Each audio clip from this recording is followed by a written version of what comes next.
नमस्कार, मैं शास्त्री जी महाराज आपके सामने। यह जो पर्व सामने आपकी आ रहा है इसे कहते हैं श्राद्ध पक्ष।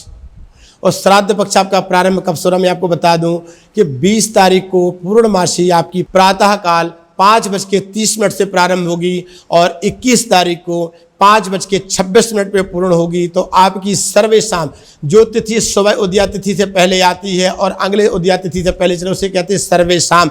संपूर्ण दिवस में यह तिथि रहेगी और यह पूर्णमासी तिथि बहुत ही महत्वपूर्ण है, क्योंकि पूर्णमासी को जिनकी मृत्यु हुई है, जिन्होंने अपना शरीर परित्याग किया है, त्याग, उन लोगों के लिए पूर्णमासी का जो श्राद्ध होता है वही भी इसी दिन मनाया जाता है। और इस पूर्णमासी के दिन ऐसे कौन कौन से कार्य आपको करने चाहिए जो आपके जीवन के लिए बहुत ही सफलता प्रदान कर सकते हैं, क्योंकि पूर्णमासी विशेष पूर्णमासियों में एक मानी जाती है।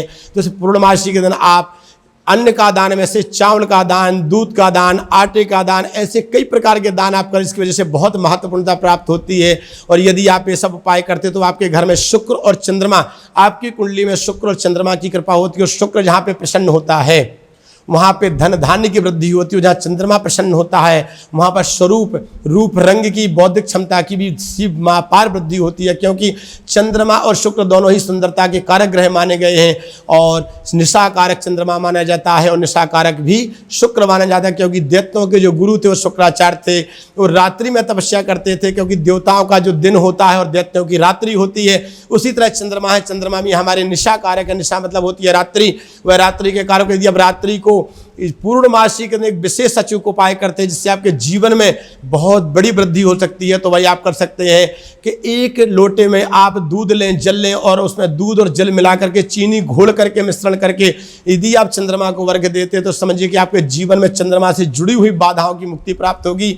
और चंद्रमा आपके जीवन में जो भी नकारात्मक फल दे रहे थे वो सकारात्मक फल देंगे और धन धान्य की वृद्धि करेंगे। और आपकी मानसिक स्थिति का मतलब होता है कि आपके सोचने समझने की क्षमता को बहुत तीव्रता से बढ़ा देंगे और आप कोई भी ऐसा कार्य और ऐसी वाणी के द्वारा उपयोग नहीं करेंगे जो आपके लिए नुकसानदायक हो।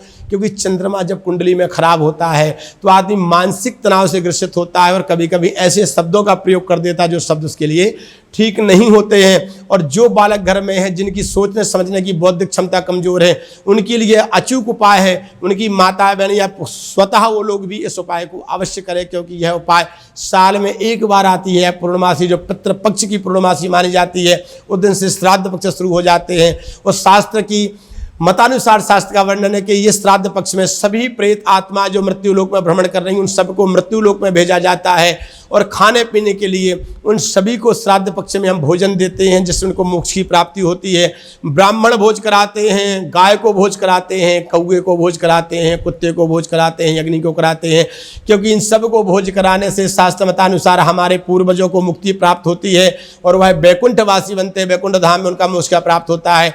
तो हमारे कुल में जो हमारे वंशज सभी से मेरा निवेदन है कि जैसे ही श्राद्ध पक्ष लगता है यह कार्य आप अवश्य कीजिए। और सभी लोग जिस दिन जिसकी तिथि हो, आपके माता पिता, दादा दादी, चाचा चाची जो जिस तिथि को गुजरे हो वह तिथि आप जरूर पता कीजिए उस तिथि को कौन सा उपाय कैसे। हमारे इस एपिसोड में प्रत्येक दिन प्रत्येक तिथि का अलग अलग महत्व बताया गया कि उस तिथि के दिन ऐसा कौन सा अचूक उपाय करें जो आपके पितरों का शुभाशीर्वाद आपको प्रदान हो। देव तर्पण, ऋषि तर्पण, पितृ तर्पण, यदि आप तीनों तर्पण श्राद्ध पक्ष में 15 दिन तक करते हैं तो अब ऋषि ऋण से मुक्त हो जाएंगे, देव ऋण से मुक्त हो जाएंगे और पितृ ऋण से मुक्त हो जाएंगे। क्योंकि पितृ ऋण से मुक्ति तभी प्राप्त होती है जब हम अपने पूर्वजों को निरंतर पूरे 15 दिन तक तर्पण देते हो। तर्पण की विधि क्या है, कैसे देना चाहिए, मैं आपको बताता हूँ कि आप घर से एक लोटे में काले तिल डाल के ले जाइए और अपने दाएं हाथ की जो हथेली होती है, अगर मेरा आपको हाथ दिखा दो बता दूं कि देव तर्पण ऐसे होता है, ऋषि तर्पण ऐसे होता है और पितृ तर्पण होता है इस भाग से। पितृ तर्पण हमेशा में ऐसे जल लेकर के ऐसे छोड़ते हैं, ध्यान रखिएगा। और ऋषि तर्पण ऐसे होता है। तो तर्पण कीजिए, इससे आपके पूर्व जितने प्रसन्न होंगे कि आपको शुभाशीर्वाद देंगे जहां भी बैठे होंगे वहां से, और आपके घर में सुख शांति समृद्धि होगी। क्योंकि पिता के मोक्ष प्राप्ति से यदि आपके पूर्वजों को मोक्ष की प्राप्ति हुई, उनका शुभाशीर्वाद मिला है तो घर में बहु धन धान्य वृद्धि होती है और संतान लाभकारी होती है, आज्ञाकारी होती है। यदि आपके पितृष्ठ हैं आपसे तो आपके बच्चे मंद शक्ति के होंगे जिनकी बुद्धि सोचने की कम होगी, विकलांग भी हो सकते हैं, ग्रह कलेश भी बढ़ सकता है और साथ में बच्चे गर्भ में नष्ट भी होते हैं। तो इन सब बाधाओं से बचने के लिए यह आप उपाय जरूर कीजिए। और पूर्णमासी के दिन आप चंद्रमा को वर्घ जरूर दीजिए, आपके लिए बहुत ही महत्वपूर्ण है। आप सभी को पूर्णमासी दिवस की कोटि कोटि शुभकामनाएं।